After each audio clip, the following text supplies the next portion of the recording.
बहुत ज्यादा प्रचलित है। इंस्टाग्राम, ट्विटर, फेसबुक, व्हाट्सएप बहुत प्रचलित है। जब बैन किया गया, इसके बाद जेनजी जनरेशन पागल हो गई, रोड पर आ गई। अब गुस्सा निकल रहा है, सरकारी संपत्ति भी फूकी जा रही है। जो भी है जेनजी ने जो प्रोटेस्ट करा, उनका मेन मकसद था कि सरकार को गिराना। वो काम हो गया है, बट इसके अलावा जो प्राइवेट चीजों को या वहाँ की पब्लिक चीजों को जो नुकसान पहुंचाया जा रहा है, वो शायद इकोनॉमिकली कहीं ना कहीं इफेक्ट करेगा। मैंने सिर्फ आक्रोशित करने वाले विजुअली देखे हैं और बिल्कुल प्रोटेस्ट एकदम वो एक्सट्रीम लेवल जो होता है ना, हिंसक, वो वाले विजुअल देखे। नहीं, हिंसा का पलड़ा हमेशा हल्का होना चाहिए, भारी नहीं होना चाहिए। और ये जेनजी नहीं, ज़ॉम्बी क्राउड है, मुझे ऐसा लगता है। नमस्कार, आदाब, मैं हूं आपके साथ अलीशा हैदर नकवी और आप सभी का अभिवादन है इंडिया न्यूज़ के डिजिटल प्लेटफॉर्म पर। शाम का वक्त हो रहा है, न्यूज़ रूम का माहौल काफ़ी ज़्यादा एक्टिव है। ऐसे पे सोशल मीडिया पे सभी की नज़रें हैं और जहां देखो तस्वीरें नज़र आ रही हैं नेपाल की। वहाँ की त्रासदी की तस्वीरें हम ज़रूर कह सकते हैं, क्योंकि लोग लगातार वहाँ के हालात से परेशान हैं और जिस तरीके की तस्वीरें आ रही हैं वो वाकई कई प्रश्न चिन्ह को खड़े करती हैं। और हमारे साथ न्यूज़ रूम में हमारे कुछ साथी भी मौजूद हैं जो लगातार इस खबर पर अपनी नज़रें बनाए हुए हैं और क्या कुछ हलचल हो रही है इसको डिटेल में समझेंगे, क्योंकि हर गुजरते वक्त के साथ नेपाल से एक नई अपडेट आ रही है। सबसे पहले हम अंकित से बात करेंगे। अंकित जो है सुबह से ही इस खबर पे लगातार अपनी नज़र बनाए हैं, या कह सकते हैं कि पॉइंट टू पॉइंट चीज़ों को नोटिस कर रहे हैं। अंकित, जिस तरीके की तस्वीरें आ रही हैं वो वाकई काफ़ी मायूस भी करती हैं, क्योंकि जेनजी, जिनको जेनजी कहा जाता है सोशल मीडिया पर मीम बनाए जाते हैं उनके नाम पे और कहा जाता है कि वो बिल्कुल निकम्मी जनरेशन है, कुछ कर नहीं सकती। लेकिन नेपाल से जो तस्वीरें आई हैं वो तो कुछ और ही कहानी बयां कर रही है। देखिए, सबसे पहले ये जानना जरूरी है कि ये हो क्यों रहा है नेपाल में आखिर। देखिए, 26 ऐसे साइट, सोशल मीडिया साइट्स हैं जिसको बैन कर दिया गया। अब बैन क्यों किया गया? अब ऐसा नहीं है कि सरकार ये बोली कि रजिस्ट्रेशन वाला ही मुद्दा है, मुद्दा कुछ और है। यहाँ पे मुद्दा ये है कि वहाँ की जो जेनजी जनरेशन है वो सोशल मीडिया साइट्स पे अपनी आवाज़ उठा रही थी कि भाई हमारे देश में मंदी है, नौकरी नहीं मिल रही है, करप्शन है। इन सब चीज़ों पे जब आवाज़ उठा रहे थे तो सरकार को ये चीज़ पसंद नहीं आई। इसके बाद सरकार क्या किया, एक बहाना मिल गया रजिस्ट्रेशन का मुद्दा लेकर आई और सारे सोशल मीडिया साइट्स जैसे बहुत ज़्यादा प्रचलित है, इंस्टाग्राम, ट्विटर, फेसबुक, व्हाट्सएप बहुत प्रचलित है, इन सारी चीज़ों को टारगेट किया गया और बैन कर दिया गया। जब बैन किया गया, इसके बाद जेनजी जनरेशन पागल हो गई, रोड पर आ गई और बोला गया कि जब हम लोग आवाज़ उठा रहे हैं तो उसको क्यों बंद कर रहे हैं? हमारी आवाज़ तो वहाँ की मीडिया नहीं उठा रही है, लेकिन अगर हम लोग किसी साइट्स पे जाके आवाज़ उठा रहे हैं तो आप बैन क्यों कर रहे हैं? जब बैन किया गया तो उत्पात मचा।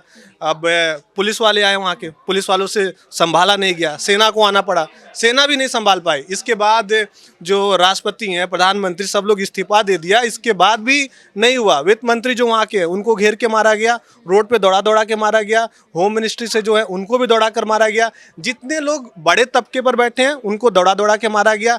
जो अच्छे लीडर हैं वहाँ के, जो काफ़ी दिनों से हैं, और जनता बहुत ज़्यादा उनसे चिड़ी हुई है, गुस्सा निकल रहा है क्योंकि भारी मंदी है, बहुत ज़्यादा करप्शन है, स्टूडेंट्स अपनी मांग कर रहे हैं और महंगाई चरम पे है। इन सारों चीज़ों का गुस्सा निकल रहा और कहीं ना कहीं जेनजी अपनी पावर दिखाई अब कि हमारे अंदर ये पावर है, अगर आप नहीं करेंगे तो आपको झेलना पड़ेगा। ऐसा क्यों हो गया कि आपको हेलीकॉप्टर से भागना पड़ा? लेकिन आशीष, एक बात बताइएगा कि सबसे ज़्यादा जो स्टूडेंट हैं, हाथों में उन्होंने बैनर पकड़े हुए हैं, होर्डिंग्स पकड़े हुए हैं, और जो तस्वीरें हमने देखी वो वाकई बहुत ज़्यादा इम्प्रेसिव भी थी कि जेनजी, अक्सर लोग आपने जैसे मैंने शुरू में जिक्र किया कि मीम बनाते हैं, लोग कहते हैं कुछ नहीं कर पाएगी, लेकिन हर तरफ अभी आप बताइए कि फ़लस्तीन का मुद्दा इतना बड़ा है, वो हैशटैग ट्रेंड जो है वो डाउन हो गया और नेपाल का जिक्र जो है वो चारों तरफ होने लगा। ऐसे में चारों तरफ ये भी चर्चा हो रही है कि शायद ये आग जो है वो शायद दूसरे मुल्कों में भी पहुंच सकती है। जब ये शुरू हुआ तो लोग बोले जेनजी जनरेशन है, थोड़ा बहुत मुद्दा बनेगा, शांत हो जाएंगे। लेकिन जेनजी जो है सारी यूनिटी अपनी दिखाए। अब देश के सारे लोग इकट्ठा हो गए और आप सोच नहीं सकती, जो बिहार से बॉर्डर सटा हुआ है, यूपी से सटा हुआ, वहाँ से लेकर अंत तक सब लोग इकट्ठा होकर रोड पर आ गए और पूरा बंद कर दिया गया एक तरीके से, और आगजनी हो रही है। वहाँ के संसद परिसर को जला दिया गया, अस्पताल को जला दिया गया, जो सरकारी बसें चल रहे हैं उसको जला दिया गया, मतलब सरकारी संपत्ति पे भी अब लोग। लेकिन एक चीज़ बोला जा रहा है कि अगर आप विरोध प्रदर्शन कर रहे हैं लेकिन जेनजी जनरेशन गुस्से में है, गुस्से में तो कुछ चीज़ें बुरी होती ही हैं। अब गुस्सा निकल रहा है, सरकारी संपत्ति भी फूकी जा रही है। अब इससे नेपाल और पीछे जाएगा। मतलब अगर इकोनॉमिकली देखें तो ये चीज़ें नेपाल के लिए ठीक नहीं है, लेकिन अगर अपने भविष्य की चिंता करता अगर कल का भविष्य देखे तो शायद ये उनके लिए एक कह सकते हैं कि एक रिटालिएशन की तैयारी थी। और अच्छा एक चीज़ और आप देखिए, ये जो जेनजी जनरेशन है जो प्रोटेस्ट कर रहे हैं अभी, इसमें आपको ये कोई नहीं दिखेगा कि हम किसके पास अपनी बात लेकर जाएं। कोई एक जेनजी जनरेशन का कोई अगुवाई नहीं कर रहा है, कभी किसी लीडर का नाम आ रहा है, कभी किसी लीडर का नाम आ रहा है, लेकिन कौन अगुवाई कर रहा है, कौन किसके पास बात लेकर जाए, ये अभी तक डिसाइडेड नहीं हुआ है। गुस्से में, आक्रोश में है लोग बस। तो अभी और भी लोगों से बात करेंगे, हमारे साथ सौरभ भी हैं। सौरभ का भी पक्ष जानते हैं। सौरभ खुद नेपाल से आई गेस ताल्लुक़ रखते हैं, ये सही है सौरभ? हाँ, तो जब आप अपने ही देख रहे हैं कि आपके अपने ही लोग हैं और सड़कों पर उतर आए हैं, आपका तो वहाँ से करीबी ताल्लुक़ है, तो कैसा लग रहा है आपको? मतलब तस्वीरें जब आप देखते हैं तो क्या सवाल आपके जहन में आते हैं? देखिए, जिस तरीके से अभी दुबे जी ने बोला कि कैसे वहाँ पे सिचुएशन है, स्टार्टिंग में हमको लगा कि सोशल मीडिया बैन होने के बाद ये प्रोटेस्ट बढ़ा है, लेकिन धीरे धीरे चीज़ें पता चली। क्योंकि सबसे पहले ये जो जेनजी की मांग थी वो ये मांग थी कि, क्योंकि इससे पहले क्या था, स्टोरी ये था कि ये जो वहाँ की जनता थी, जो वहाँ की जेनजी जनता थी, वो वहाँ के लोगों को एक्सपोज कर रही थी। वहाँ के जो टॉप मिनिस्टर्स बैठे हैं वो लोग किस तरीके से लग्जरी लाइफ जी रहे हैं, जिसमें जनता सवाल उठा रही थी कि हमारे टैक्स के पैसे से आप लोग एक लग्जरी लाइफ जी रहे हो। तो इसमें जब ये चीज़ें एक्सपोज होना स्टार्ट हुई और जब ये एक्सपोज सोशल मीडिया में बहुत तेज़ी से बढ़ा, जिसमें गवर्नमेंट का जो रियलिटी थी वो लोगों को दिखी, वो ग्लोबल लेवल में भी दिखी। और इसी बीच गवर्नमेंट ने क्या करा, सोशल मीडिया को बैन कर दिया, जो कि एक चिंगारी से आग की तरफ बदल गई। और अभी हालात ये हो गए कि वहाँ पे जिस तरीके से चीज़ें चल रही है, हमने देखा कि वहाँ पे रिज़ाइन दे दिया गया, पीएम ने रिज़ाइन दे दिया। वहाँ के जो मिनिस्टर्स हैं उनको किस तरीके से रोड में मारा जा रहा है, किस तरीके से मतलब उनको जो हालत है वो दिखा दिया है। तो सौरभ, एक सवाल ये है कि आप खुद नेपाल से, जैसा मैंने बताया, ताल्लुक़ रखते हैं, तो आप क्या इसमें बदलाव देख रहे हैं? क्योंकि आप वहाँ की चीज़ों को नज़दीक से समझते हैं, क्योंकि हम दिल्ली में रहते हैं, तो हमारे लिए वो चीज़ें, हम अपने शहर, अगर आप मुझसे कहें कि जमशेदपुर में अगर कोई चीज़ बदलाव होती है तो मैं उससे ज़्यादा कनेक्ट कर पाऊँगी। तो क्या आपको लगता है कि जेनजी ने जो ये एक आक्रोश दिखाया है वो सही है या गलत? देखिए, मेरे को लगता है कि यहाँ पे जो भी है, जेनजी ने जो प्रोटेस्ट करा, उनका मेन मकसद था कि सरकार को गिराना या सरकार को एक चीज़ चेंजेस लाना। वो काम हो गया है। बट इसके अलावा जो प्राइवेट चीज़ों को या वहाँ की पब्लिक चीज़ों को जो नुकसान पहुँचाया जा रहा है, वो शायद इकोनॉमिकली कहीं ना कहीं इफेक्ट करेगा। जिस तरीके से उनके जो एंशियंट हिस्टोरिक चीज़ें जो रिलेटेड थी, कई सारे मॉन्यूमेंट्स को जला दिया। तो मेरे को नहीं लगता कि कोई भी ऐसा प्रोटेस्ट कोई भी किसी को सपोर्ट करेगा जहाँ पर वो अपने ही प्रॉपर्टी को जला रहे हैं। लेकिन ठीक है, वहाँ पे अब बात जेनजी की कर रहे हैं, लेकिन वहाँ के जेनजी के लोग खुद बोल रहे हैं, क्योंकि जेनजी का कहना ये कि हमारी जो मांग थी वो पूरी हो गई, लेकिन इसके अलावा भी काफ़ी सारे जेल के, पोखरा जेल से वहाँ पे कई सारे जेलर्स के जो लोग बंद थे वो छूट गए। तो कहीं ना कहीं ये मेरे को दिखा रहा है कि ये डाउनवर्ड दिखा रहा है। नेपाल ऑलरेडी एक पीसफुल कंट्री के नाम से जाना जाता था, लेकिन आज अगर हम हालत देखें तो हम नहीं कह सकते कि वो पीसफुल कंट्री है। तो कहीं ना कहीं कॉन्सिक्वेंसेस की बात करें तो वो फेस करना ही पड़ रहा है नेपाल को। तो मैं और भी लोगों से हम बात करेंगे और उनकी राय जानने की कोशिश करेंगे, क्योंकि यही खबर है जो सुर्खियों में बनी हुई है और सुबह से लेकर शाम तक इसी मुद्दे पर चर्चा हो रही है। हमारे साथ आरती जी भी हैं, आरती जी से हम बात करेंगे। अभी हम नेपाल के बारे में ही चर्चा कर रहे थे और सुबह से ही तमाम तस्वीरें आ रही हैं, सोशल मीडिया पटा हुआ है, लोगों की अलग अलग प्रतिक्रियाएं हैं। तो जिस तरीके से वहाँ के जेनजी का आरोप है कि भाई भतीजावाद, यानी कि हम सड़कों पर रहें और जो नेता के बच्चे हैं वो मॉरिशस में और एब्रॉड में जाकर एक लैविश लाइफस्टाइल जिए और हम सड़क पर जो है कोशिश करते हुए, स्ट्रगल करते हुए हमारी ज़िंदगी निकल जाए। तो लेकिन जो ये आक्रोश है, ये आप इसको कैसे देख रही हैं, या क्या आप इससे सहमत हैं, या क्या लग रहा है सोशल मीडिया का? नहीं, तो वो जेनजी ऐसा क्यों कह रहे हैं कि जो नेताओं के बच्चे हैं या पॉलिटिशियन के बच्चे हैं या जो बड़े लोगों के बच्चे हैं मॉरिशस वगैरह लाइविश लाइफस्टाइल जी रहे हैं, तो आप भी जिए, आप भी अपना काम कीजिए, पढ़ाई कीजिए, निकलिए, आप भी जिए, आपको कौन रोक रहा है? आप क्यों बेवकूफ़ी बना कर रहे हैं और सड़कों पे उतरे हुए हैं, खुद को दुख पहुंचा रहे हैं, अपनी फैमिली मेम्बर को दुख पहुंचा रहे हैं? ऐसा भी क्या हो गया जो आपको सड़कों पर उतर कर ये, मतलब आलम ऐसा क्यों होना चाहिए?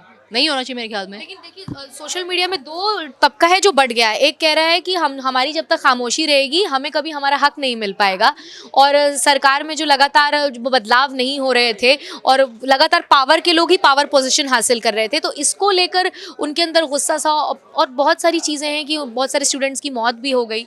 तो अगर एक आक्रोश आया भी, तो ये जो दो खैमा बढ़ गया है, इसको लेकर क्या सिनेरियो है सोशल मीडिया पे जो लोग इस तरह की मांग कर रहे हैं, पहले तो ये जानने वाली बात है कि उनकी एक्चुअल मांग क्या है, उनकी क्या नेपाल की जो गवर्नमेंट है उनसे कोई मांग है, या फिर वो इससे आहत है कि भाई सोशल मीडिया प्लेटफॉर्म बंद हो गया, उनका डेली का टाइम पास बंद हो गया। पहले तो ये जानने वाली बात है कि उन लोग वो लोग किससे उनको दुख पहुंचा है कि पता नहीं क्या, इस तरह का आक्रोश तो मेरे हिसाब से नहीं बनता है। अगर अभिव्यक्ति की आज़ादी अगर वो ठीक है, अगर अपनी गवर्नमेंट से कोई बात कहना चाह रहे हैं, अगर गवर्नमेंट ने कोई फैसला लिया है, अगर सारे के सारे सोशल मीडिया प्लेटफॉर्म बंद कर दिए गए तो जाहिर तौर पे उन्होंने किसी ना किसी बात को मद्देनजर रखते हुए ये किया होगा। ऐसे हवा हवाई तो कोई भी गवर्नमेंट फैसला नहीं लेती, बेशक से नेपाल छोटा देश है। हाँ, आपने जैसे एक जिक्र किया, देखिए इसके भी दो कॉन्सिक्वेंसेज हैं, क्योंकि वहाँ पे नेपाल बहुत खूबसूरत है और जब लोग वहाँ घूमने जाते हैं वहाँ बहुत से लोग स्टक कर गए। इंडिया के भी जो लोग हैं वहाँ फंस गए। वीडियो में देख रही थी जिसमें लोग कह रहे हैं कि हमारे होटलों को जला दिया गया और हमारी जान बहुत मुश्किल में है।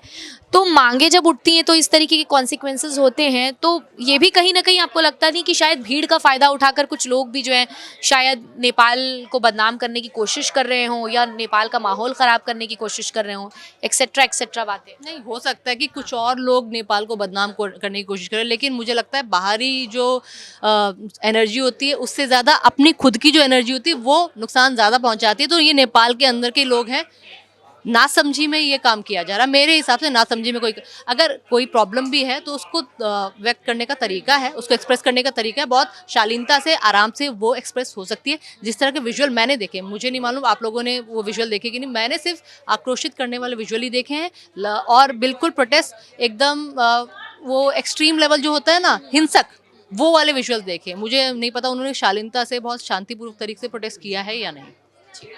तो तरह तरह की राय हैं, प्रतिक्रियाएं हैं और सबका अपना अपना ओपिनियन है और जाहिर सी बात है कि सबकी अपनी अपनी राय होती है।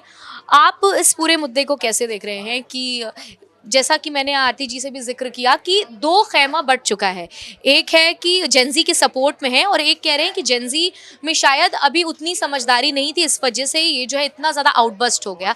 तो ये दोनों सिनेरियो में पड़ला किसका भारी होता हुआ दिखाई दे रहा है, क्योंकि यही मिसअंडरस्टैंडिंग सबसे ज़्यादा है जो लोग क्लिक की जा रही है? नहीं, हिंसा का पलड़ा हमेशा हल्का होना चाहिए, भारी नहीं होना चाहिए। और ये जेनजी नहीं, ज़ॉम्बी क्राउड है, मुझे ऐसा लगता है। क्योंकि आप जेंजी का कंपेयर अब ज़ॉम्बी से करें? क्यों, भीड़ तंत्र में ही तो बदली है वो। भीड़ भेड़िए की तरह, मतलब वो कह रहे थे कि ये हमारे यहाँ के नेता और जो प्राइम मिनिस्टर और तमाम ऐसे एलिगेशन लगा रहे थे भ्रष्टाचार के कि ये लोग लूट रहे हैं और धीरे धीरे लूट रहे हैं और खा रहे हैं देश को। लेकिन उनके मम्मी पापा आप देख रही हैं, वीडियो फुटेज देख रही हैं, बड़े बड़े जो संस्थान हैं या जो आप पीएम हाउस ले लो या कोई भी तमाम सरकारी संस्थाएं, वहाँ पे लूट मची हुई है। चेयर हो, एसी हो, कूलर हो, फ्रिज हो, आग के हवाले जो हो गए। तो कहीं ना कहीं इसके समर्थक तो हम नहीं हैं। आपदा में लोग अवसर भी ढूंढ रहे हैं। बिल्कुल, उन्हीं के मम्मी पापा, उन्हीं जेनजी ज़ॉम्बी के मम्मी पापा खुद सीधा लूट रहे हैं। वो कह रहे हैं न्यू टर्म दिया जेंजी ज़ॉम्बी, क्या ये भी हैशटैग ट्रेंड कर रहा है कि या फिर ये नहीं, ये मेरे दिमाग में ट्रेंड कर रहा है अभी। ये सोशल मीडिया पे ट्रेंड कर रहा है कि नहीं कर रहा है, लेकिन आप सीक्वेंसेस देखेंगे अब हुआ क्यों। ये आपका सवाल तो ये भी होना चाहिए ना कि नेपाल में हुआ क्यों ये ऐसा। तो आप देखेंगे मिडिल ईस्ट के बाद अब साउथ एशियन कंट्रीज़ में लगातार तख्ता पलट हो रहे हैं। वो आप श्रीलंका ले लीजिए, बांग्लादेश ले लीजिए, अब नेपाल की बारी है। लेकिन आप कह रहे थे दो खेमे बटे हुए हैं, तो कई एक खेमा है कि क्या भारत में भी ऐसा होगा? ऐसे भी खेमा है, बिल्कुल नहीं होना चाहिए और कभी नहीं होगा ऐसा। क्योंकि अगर डेमोक्रेसी खत्म होगी तो राजशाही ही आएगी ना। डेमोक्रेसी खत्म होती है तो एक सवाल ये है कि उनका सोशल मीडिया क्यों बैन कर दिया सरकार ने? कि वो अपनी बात रख रहे थे तो एक तरीके से लॉक लगा दिया ना उनकी जबान पे। सरकार ने ये कहा था, मेटा और तमाम जो सोशल मीडिया प्लेटफॉर्म्स है, कि आप रजिस्टर्ड ऑफिस खोलिए काठमांडू में और नेपाल में, ताकि हम अपने तरीके से भी जो आपकी मनमानी है। क्या सोशल मीडिया मनमानी नहीं करता है? मतलब जो अमेरिकी कंपनीज़ हैं, 99% तो अमेरिकी कंपनीज है सोशल मीडिया वर्चुअल स्पेस में, तो वो क्या मनमानी नहीं करती? अपने तरीके से मैनिपुलेट, नैरेटिव गढ़ना, तमाम तरह के प्रोपेगेंडा फैलाना सोशल मीडिया के माध्यम से ही तो करते हैं। तो कहीं ना कहीं हम इसके समर्थक नहीं हैं। ये जिस तरीके से वहाँ पे तख्ता पलट हो रही है उसके समर्थक नहीं है। मतलब कि तरीका गलत है, मांगे जो हैं उनकी। हाँ, उसके लिए डेमोक्रेसी, लोकतंत्र, आप वोट डालते थे ना, तो वोट अब डाल दिए तो अब आप आग नहीं ना लगाएंगे उस नेता के घर पे। पूर्व पीएम की पत्नी को जला दिया। मतलब किसी भी इंसान की हत्या या मारपीट, हिंसा जायज़ नहीं है। आपका डिमांड जायज़ हो सकता है, लेकिन तरीका गलत है और बहुत गलत है ये। तो ये एक शाम की चर्चा थी। ऐसे ही हम कोशिश करेंगे कि हर दिन हम आपके साथ हाजिर हों और क्या कुछ न्यूज़ का माहौल है और सोशल मीडिया का स्पेशली क्या माहौल है, ये हम आप तक पहुंचाने की कोशिश करें। आप सभी का हमारे साथ जुड़ने के लिए बहुत बहुत शुक्रिया।